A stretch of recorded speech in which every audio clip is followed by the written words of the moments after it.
Hai semua, pada hari ini kita akan belajar tentang kemahiran saintifik. Sebelum tu, jika kamu belum subscribe, boleh subscribe ya channel cikgu. Okey, kita mulakan dengan kemahiran saintifik ini. Okey, kemahiran saintifik ni sebenarnya dia ada dua. Ataupun lebih mudah cikgu cakap, dia ada dua anak. Anak dia yang pertama adalah kemahiran proses sains. Anak dia yang kedua pula adalah kemahiran manipulatif. Tapi untuk hari ini, cikgu akan sentuh tentang kemahiran proses sains. Okey, kemahiran proses sains ni sebenarnya dia ada 12. Tapi dalam video ini, cikgu akan terangkan 6 sahaja terlebih dahulu. Okey? Okey, yang pertama adalah memerhati. Memerhati ni macam mana? Kita perhati menggunakan deria kita untuk mengumpul maklumat. Okey, kita perhati sebagai manusia biasa, kita perhati macam biasa je pakai mata je kan. Tapi yang ni kita memerhati dalam sains. Memerhati dalam sains kita kena guna 5 deria. Nanti cikgu akan terangkan dengan contoh, okey? Yang kedua adalah mengukur menggunakan nombor. Okey, kita ukur sesuatu menggunakan nombor. Bagaimana? Kita kena gunakan alat yang sesuai. Yang ketiga adalah mengelas. Untuk mengelas ni, kita akan mengasing dan mengumpulkan maklumat dalam eksperimen kita ataupun dalam soalan tersebut kepada kumpulan-kumpulan yang tertentu. Nanti cikgu akan bagi contoh juga, okey? Yang keempat adalah meramal. Jadi tukang tilik. Membuat jangkaan peristiwa ataupun ramalan berdasarkan pemerhatian atau pengalaman lalu. Yang penting munasabah. Mesti munasabah amalan kamu. Okay, yang kelima adalah membuat inference. Membuat inference adalah membuat kesimpulan awal yang munasabah ataupun memberi sebab yang munasabah kenapa sesuatu itu berlaku. Yang penting logik, okey? Jangan buat benda yang tak logik ya. Yang keenam adalah berkomunikasi. Okey. Dalam berkomunikasi ni, kita akan menyampaikan idea atau maklumat dalam bentuk tertentu seperti racah, graf, lisan, jadual atau menghasilkan model. Okey, kita nak menyampaikan maklumat, kita akan bercakap saja. Ada kereta lah dekat situ. Sekarang ni cikgu tak mau, kita tak akan dalam sains, kita tak akan menyampaikan maklumat dengan biasa. Kita perlu menjadi ahli sains. Ada teknik tertentu. Nanti kita akan tengok contoh. Okey, kita mulakan dengan pemerhatian. Okey, pemerhatian ni kita gunakan 5 deria. Yang pertama, deria rasa, deria bau, deria sentuhan, deria pendengaran dan deria penglihatan. Okey, kita tengok contoh di sini ya. Bagaimana? Okey. Yang ni apa yang kamu tengok? Pisang kan? Okey, apakah rasa pisang tu? Mestilah manis kan? Bau dia pula? Dia tidak ada bau. Kecuali dia dah rosak, kan? Tapi pisang tu masih belum rosak, jadi dia belum ada bau. Lihat. Apa yang kamu dapat lihat? Dia warna kuning kan? Jadi pisang tersebut berwarna kuning. Dengar, ada dengar bunyi. Tak ada kan? Maksudnya dia tidak mengeluarkan bunyi.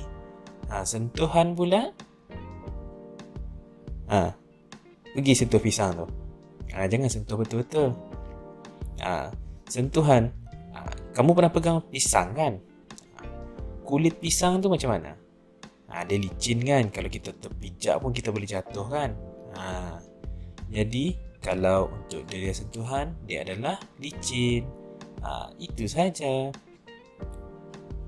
Kemudian mengelas.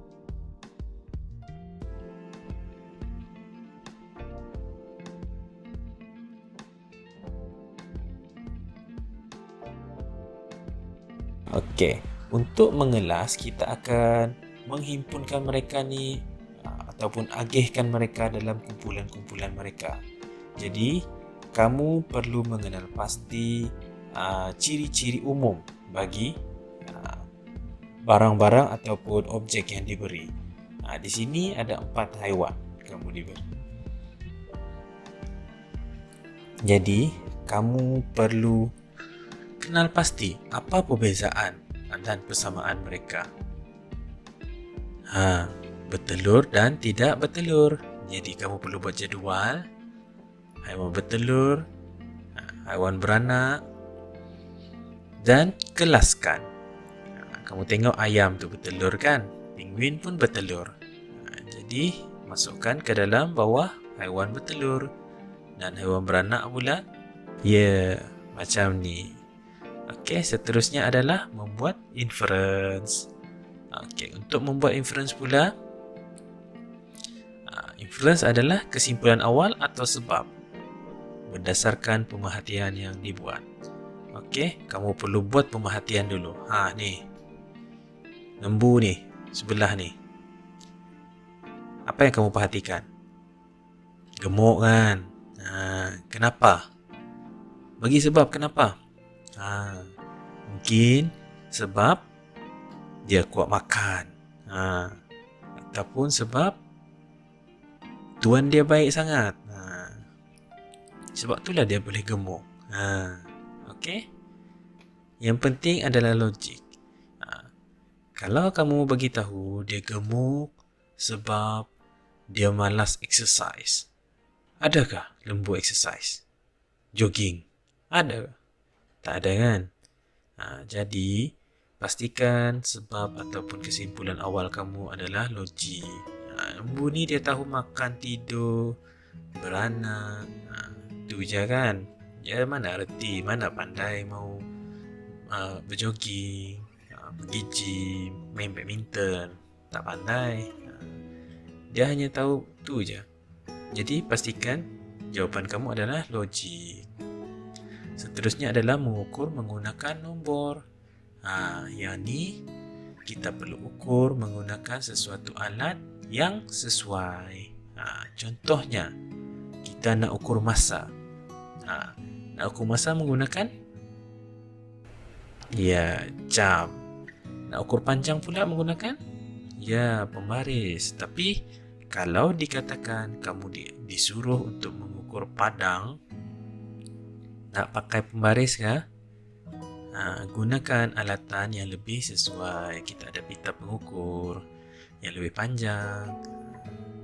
Okey. Seterusnya adalah meramal. Meramal pula, kamu perlu ramalkan apa yang akan berlaku. Mesti yang logik. Contohnya di sini, tengok tu. Kereta tu dibawa dengan laju secara berbahaya. Drift lagi dia kan. Okey, kamu rasa apa akan berlaku selepas tu? Kereta tu terbang? Bukan. Kereta tu besar kemungkinan akan kemalangan. Seterusnya pula adalah berkomunikasi. Bukan berkomunikasi dengan biasa, tapi berkomunikasi dalam sains adalah menyampaikan maklumat menggunakan kaedah tertentu. Contohnya, gambar rajah ni. Tengok ni zon hijau, zon kuning dekat Sarawak ni, dekat Sabah. Dia gunakan gambar rajah untuk menyampaikan maklumat. Daripada gambar rajah ini, kamu tahu mana merah, mana zon kuning, mana zon hijau kan? Seterusnya daripada graf. Daripada graf ni, COVID-19 kes di Malaysia semakin meningkat. Seterusnya kamu juga boleh menggunakan lisan.